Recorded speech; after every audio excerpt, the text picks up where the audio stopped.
В России сельхозперепись проводится раз в 10 лет. В стране это будет уже вторая перепись. От ее результатов будет зависеть состояние аграрного сектора экономики на ближайшие годы всей страны.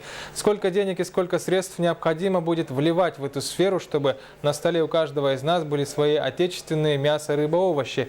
Для этого необходимо уточнить, сколько у нас пашен, птицы, крупного рогатого скота, имеем ли мы свои огороды. В эти дни в городах и поселках городского типа завершится уточнение списков объектов переписи. Такое уточнение хозяйств и подворий в городской местности происходит перед каждой переписью.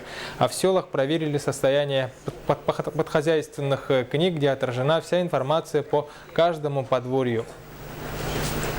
Списки объектов сельхозпереписи – это основной источник нашей информации. Это гарантия того, что мы сможем в полном объеме охватить, никого не забыть, никого не пропустить, всех сельхозпроизводителей. Это основная работа, она сейчас идет. Первый этап ее завершается к 1 октября текущего года.